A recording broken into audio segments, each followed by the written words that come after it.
Unamuno, dignidad humana e inmortalidad. Quizás el más kantiano de todos los pensadores españoles sea Unamuno.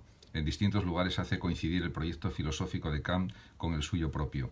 Comienza su obra del sentimiento trágico de la vida, diferenciando entre el hombre Kant y el filósofo Kant, para hacernos ver que la crítica de la razón práctica es fundamentalmente una reconstrucción con el corazón del Dios pulverizado por la razón en la crítica de la razón pura. Unamuno descubre en Kant el verdadero problema vital que le atormentaba, el problema de nuestro destino personal.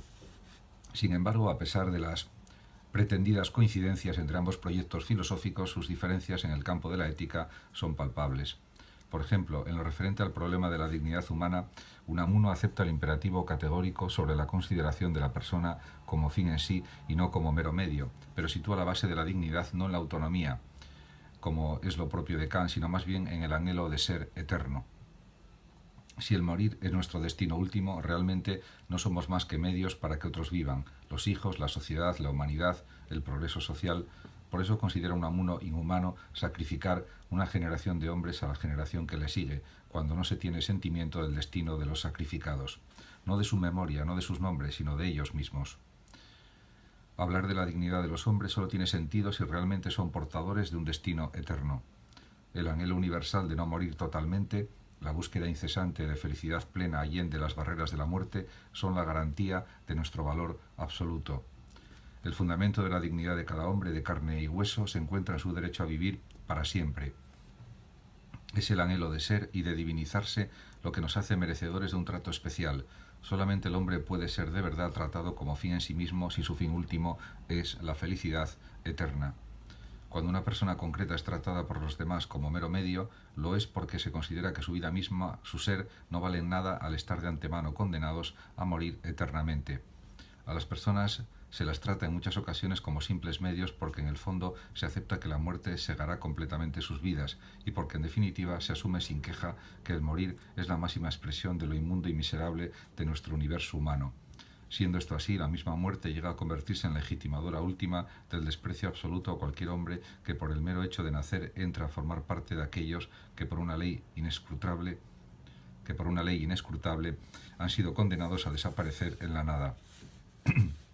Unamuno sostendría, a mi modo de entender, que todo hombre es fin en sí mismo porque anhela un destino eterno. Lo más personal, querer vivir, se convierte en lo más universal y por eso cada hombre vale más que la humanidad entera. Esta es una abstracción, no existe, la componen yos de carne y hueso que anhelan vivir y que son únicos e insustituibles. No hay otro como yo, ni otro como nadie, somos irrepetibles. Cada uno de nosotros, nuestra alma, nuestra vida, vale por el universo todo. Con ello se quiere expresar que la fuente de nuestro valor absoluto se encuentra no en el hecho contingente de nuestro vivir, ni en nuestra capacidad autolegisladora, que diría Kant, sino en que seamos o no portadores de un alma que incansablemente suplica y grita inmortalidad, un alma que nos diviniza queriendo que haya Dios. La vida del hombre por sí misma no vale nada si no es una vida que traspasa la muerte, y como el hombre quiere vivir eternamente, siente de forma trágica una insaciable sed de inmortalidad. Es en este sentimiento donde ha de buscarse la raíz de la dignidad de las personas. Unamuno escribió en su diario íntimo: el que estemos o no destinados a una vida eterna es el eje de la vida y de la conducta. No hay más que un supremo problema moral y práctico, el de la ultratumba. Para Unamuno, sin el esclarecimiento de este supremo problema práctico, se derrumba el mundo moral. Porque si existe el hombre bueno, el ser que ama, se exige coherentemente para no caer en una especie de absurdo moral que haya inmortalidad y escatología, que su ser sea siempre. Se exige que lo que es bueno no deje de ser, que no merezca morir el hombre que ama, que se convierta en la mayor inmoralidad el que la nada sea el destino último de la bondad.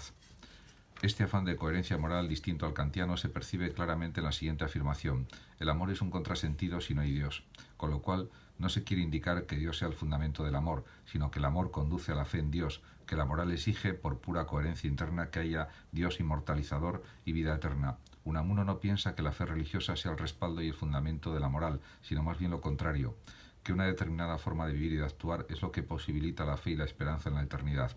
El planteamiento es inverso al clásico y hasta cierto punto semejante al kantiano. La religión no es la base de toda moral, sino al revés. La moral, entendiendo por ella, como veremos en el próximo apartado, el hacer el bien y el proceso de llegar a ser bueno es la base de la religión.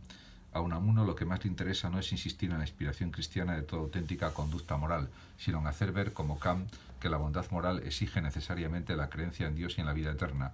Si se da en un hombre la fe en Dios unida a una vida de pureza y elección moral, no es tanto porque el creer en Dios le haga bueno, cuanto que el ser bueno gracias a Dios le hace creer en él.